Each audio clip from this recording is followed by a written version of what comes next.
It is a thrill to introduce Tim Maguire to you. Tim Maguire is a close personal friend. I've known him longer than 25 years. We got to know each other in the mid-90s when we were both district managers with AXA. He's a business leader. He's a devoted family man and friend. But where he's a role model is with the inspiration that he delivers in terms of his outlook on life. Professionally, he started with AXA 28 years ago, just celebrated his 28th anniversary March 1st. Today, he and his business partner, David Fleischer, manage our branch in Philadelphia, Carbarth. 260 advisors and 63 million in GDC last year. He's a master coach, masterful at developing advisors and leaders. Impressive. From a family perspective, he's got a home full of laughter, love, and warmth. His wife of 26 years, Colleen, is here in the front row, and Shannon is here as well, proud to see her dad. Gracie, Bridget, and Shawnee, amazing kids, incredibly impressive. But the thing that inspires me the most, over the last several years at close range, I've watched him face adversity without blinking. You learn the most from people and their character and how they face life's inevitable struggle. And in the words of David Fleischer, he has unbreakable optimism, unshakable, unwavering positivity. He does not face challenges and regret limitations or loss. Instead, his inspiration, and it's contagious, is the focus on what he has, and he's grateful for it. I'd like to introduce the most positive person that I know, Tim Maguire. I wish that I could be like the cool kids, 'cause all the cool kids, they seem to fit in. I wish that I could be like the cool kids, like the cool kids.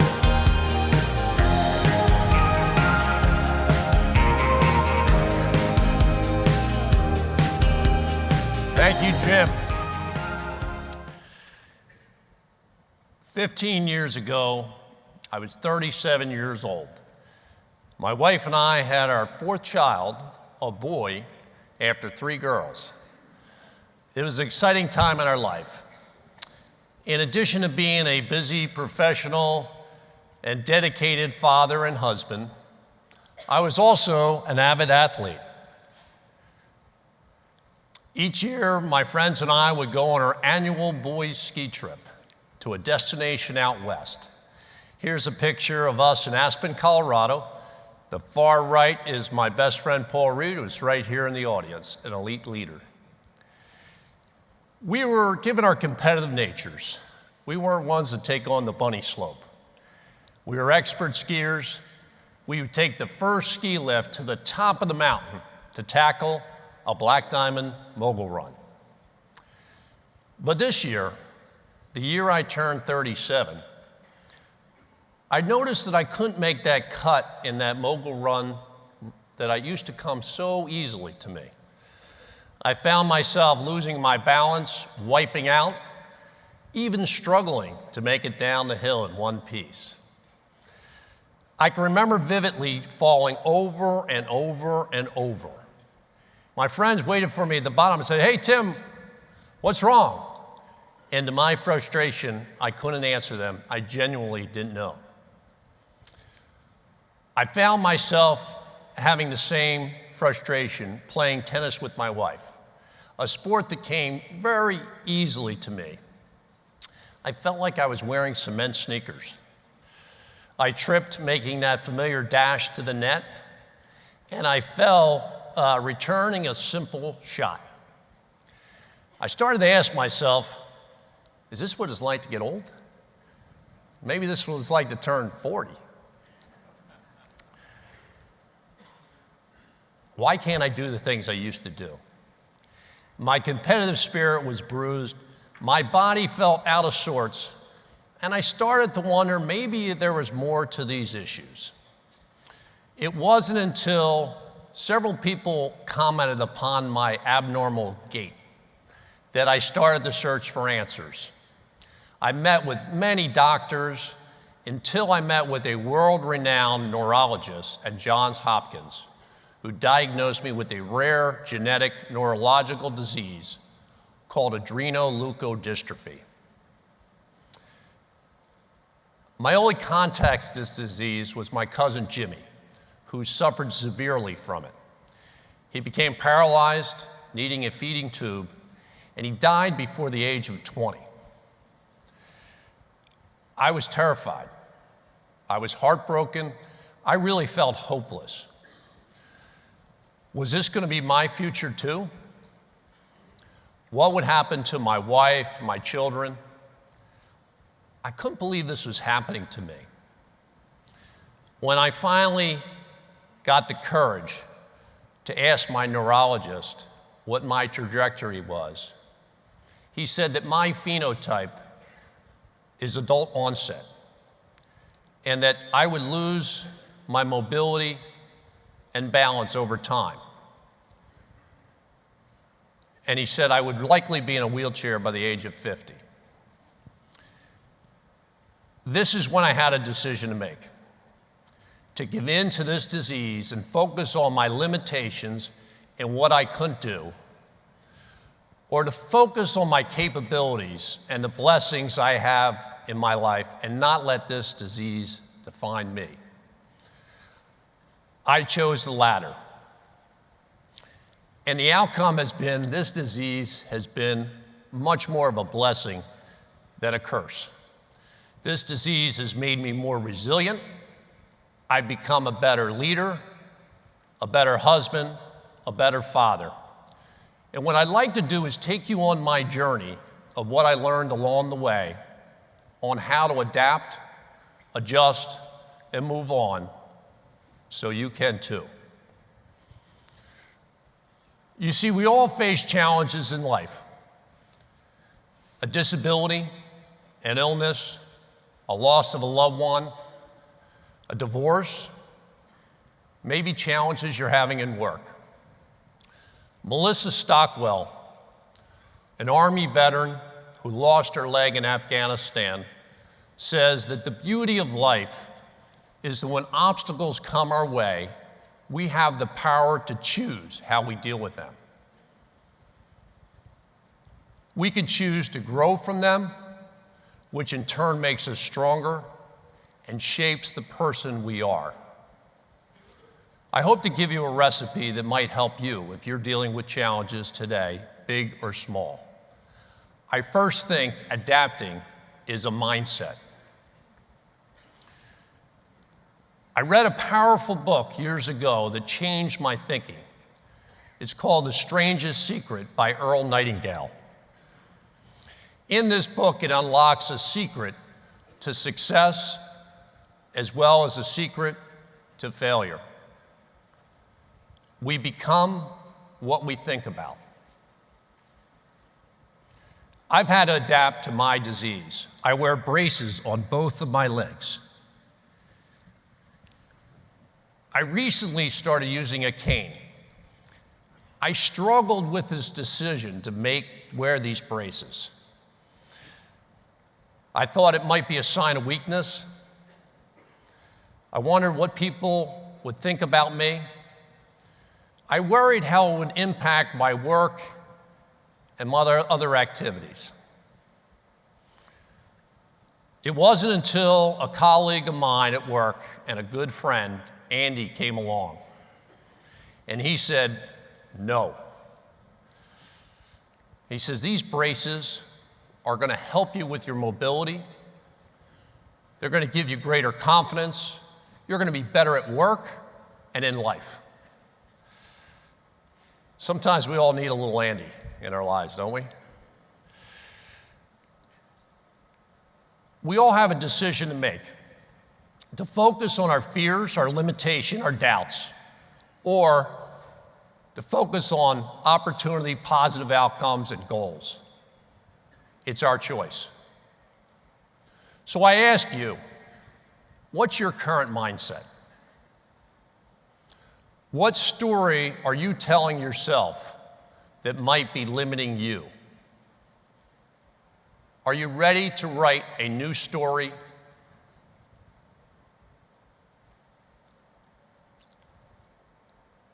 They say our mind is like soil. The story goes that a farmer goes out in his fields and he has two seeds, one of corn, the other of nightshade, a deadly poison.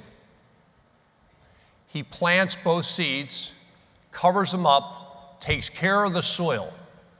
What will happen to the seeds? Both will grow.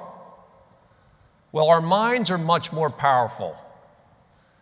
So we can plant seeds of fear, doubt, anxiety, or concrete, worthwhile goals. Our mind will return anything we plant in it. It doesn't care what we plant in it. So how do we plant the right seeds? I've learned some techniques along the way that have helped me, and I hope they'll help you. The first is shifting your focus, reframing your challenges that you're dealing with into goals and opportunities. You know, they say when they train race car drivers and they take them out on the track for the first time, they go out with an instructor in the passenger seat, and in front of the instructor are 4 switches. And when the car gets to a certain speed, the instructor switches one of those buttons up. It raises the tire ever so slightly, and it turns the car into a spin. Let me ask you a question. What do you think a new race car driver focuses on? The wall or the open road? The wall. Well, like a new race car driver, I was focused on my wall, except my wall was my diagnosis. It took me time to turn my head, like the instructor does, turns the car driver's head so the car doesn't crash. I turned my head and looked at the opportunity that was ahead of me, the abundance and opportunity ahead.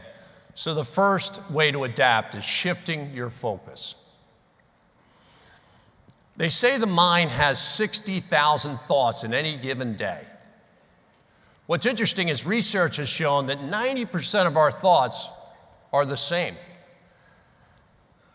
So it's kind of like a radio playing the same 5 songs over and over and over. We tend to ruminate about the same concerns, fears, and fantasies. How do we push pause and get us out of that loop? One method is ask different questions. When I first faced my challenges, I asked the wrong questions. I asked, what would people think about me? How is this going to impact my work life, my family life? Instead of asking the questions, how can I grow from this? How can I become a better leader, a better husband, a better father? My question to you is, do you think our advisors and leaders are back asking the wrong questions? Are they asking questions like, maybe I'm not good enough for this business. What if I fail? Maybe I should be doing something else. Or could they be asking questions like, how can I be the best advisor, the best parent, the best father, mother, husband, wife? We can help our advisors ask different questions. The last technique is changing your physiology. And at this point, I'd like to ask for a little bit of audience participation. Can I have your permission to do that? All right, thank you. So I'm going to take you on a journey. And this journey is, you're having a really bad day. In fact, maybe you lost that really hot recruit. You lost that big sale. Maybe you had an argument with your spouse.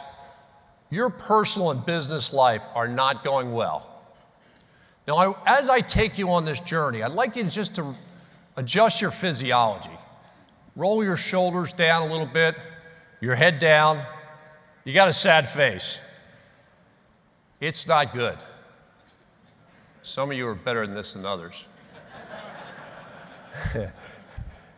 You're alone now, you're in a room by yourself, isolated, feeling desperate and despair. Things are not in a good place. Okay, now I'm going to take you on a different journey. And as I take you on this journey, I invite you to adjust your physiology as well. You just completed 2019. You've had your absolute best year. You've crushed all your business goals, and your personal life and family life have never been better. Now, I invite you to just stand up for a moment with me. Adjust your physiology. Maybe put your shoulders back, smile. Now, let me tell you where you are now. You're on an island.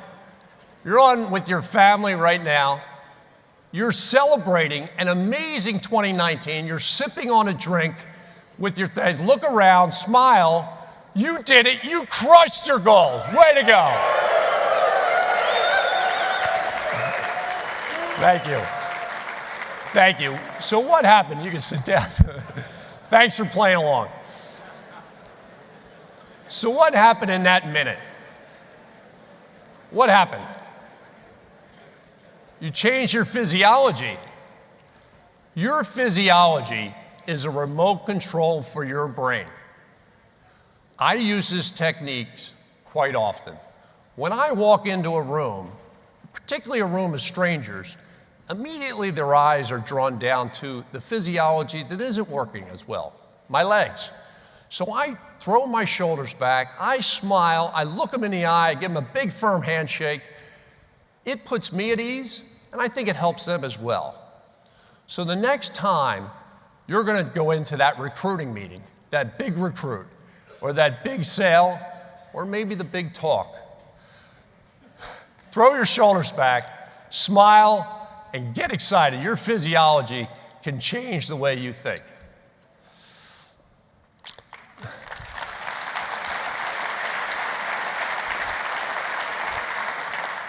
How am I doing, all right? I read a book called The Man He Became. It chronicled Franklin Delano Roosevelt's battle with polio. He was diagnosed in the prime of his life and political career at the age of 39. This is a very rare photo of FDR in a wheelchair because he was paralyzed from his waist down. FDR decided to ignore his disability and carry on where he left off. He made a decision to defy polio and his disability, and he went on to become one of the greatest leaders of our time. We can all remember his famous quote, addressing the nation in a depression at his first inaugural address. The only thing we have to fear is... The actual quote that he gave, it's much more insightful for us as leaders. So first of all, let me assert my firm belief that the only thing we have to fear is fear itself. Nameless, unreasoning, unjustified terror, which paralyzes needed efforts to convert retreat into advance. Think about this. He's addressing the nation for the first time. He's holding himself up because he has braces on his legs. He's paralyzed. Although he's literally paralyzed, he could have been emotionally, intellectually, and spiritually paralyzed as well. But FDR chose action instead of stagnation, moving forward instead of retreating in advance. That's what I choose every day, both literally and figuratively. So I learned some lessons early on in my career. Goals are the key, but habits are the hands that turn the key. So I'm in my third year in business here in Dallas, Texas. I just came off a good year. I qualified for MDRT in my second year. I was excited, of course. I felt invincible. Why don't I set bigger goals? So I set a goal of 50% higher, $75,000 in first year commission. Why not? What do I have to lose? So I got off to a very slow start. In fact, by March, I was in negative territory. So fear and doubt was definitely creeping in. In fact, as the year moved on, in August, I was at 21,000 in first year commissions. So not only fear and doubt, but despair and desperation. I put together my resume.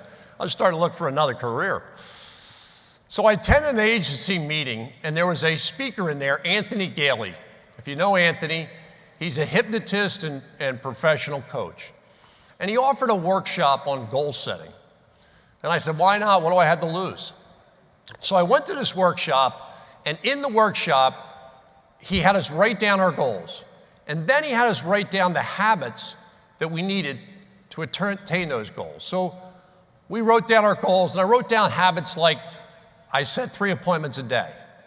I always get 3 referrals. I do my to-do list the night before. I get in at 7:30, and I had all these habits that I was going to do. And this is where it got a little weird. He had us tape it on a cassette tape to Baroque music. Tim, you will achieve 60,000 PCs. I had to lower it a little bit, as you set 3 appointments a day, to Baroque music. So I left this workshop, and I said, what do I got to lose? So I popped that cassette tape in every day as I got in my car, and I found myself more motivated, and all of a sudden, I was getting in early, staying a little later, setting more appointments, and I achieved over 10,000 in first year commissions in September. So I started listening to this tape 3 or 4 times a day. And it's really, when you listen to yourself, it's kind of funny. And I said, this is really working. And so I was getting in early, I was staying late. I couldn't believe I was setting so many appointments. People were just giving me referrals. I was attracting opportunities in my life. I was so excited. In October, I did over 12,000 in first year commissions. I followed that up in November with 15, and in December, I had achieved over 82,000 in first year commissions, and I was the top developing sales force in Texas.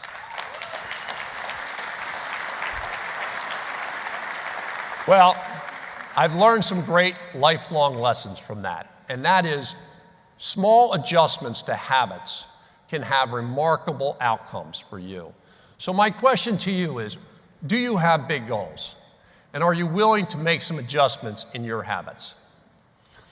We're all busy, and some of us manage and lead hundreds of individuals. In any given week, we have multiple meetings and a lot pulling at us. I was introduced by a coach who taught us the value of sweet spots. And sweet spots are things that you're passionate about, you become purposeful or you're really good at, and it drives profits. So I thought about this for a moment. I thought, what am I passionate about? Well, I'm really passionate about singing. I love to sing. The problem is, when I get to church, my kids hide the hymnals at the other end of the pew. I might love to sing, but I am not a good singer. In fact, I'm tone deaf. So I thought about what am I purposeful or really good at? I'm pretty good with numbers. And although I'm good with numbers, my CFO is better, and I'm not passionate about it. So I really am passionate about recruiting future leaders, developing leadership development and associate development. So each Tuesday, my senior leadership team and I get together, and we have a huddle with our coach. We call it the 10-second rule. Did we win or lose the week? We look at our activities. I know I've got to do these 4 activities. My partner, David Fleischer, he has his activities: recruiting, alternative business, marketing initiatives, personal production. Chris DeVere, who runs our retirement benefits group, has his. My chief of staff, who's here as well, Kim Carr, she has hers. Mike Winter, Senior VP, who's here, has his. We call him the Rhino. He runs all day. He charges all day, 10. And Robert Crenshaw, my Chief Operating Officer, he has his activities. So each week, we as a team know if we're winning or losing. And now our entire leadership team, our senior staff, and our advisors are embracing these as sweet spots. Did you win the week? Can you do better? We're all here because leadership makes a difference. We believe leadership makes a difference. I've been fortunate to have great leaders and role models that have helped me adapt, adjust, and move on in my career and in my life. Bob Barth and George Carr were titans in our industry. They founded Carr Barth Associates 51 years ago. They were role models on how to build a successful agency where agents can prosper. Bob Barth helped me adapt to my new role by showing me the power of making decisions. He said, Tim, great leaders make more decisions, they make more of the right decisions, but they make decisions.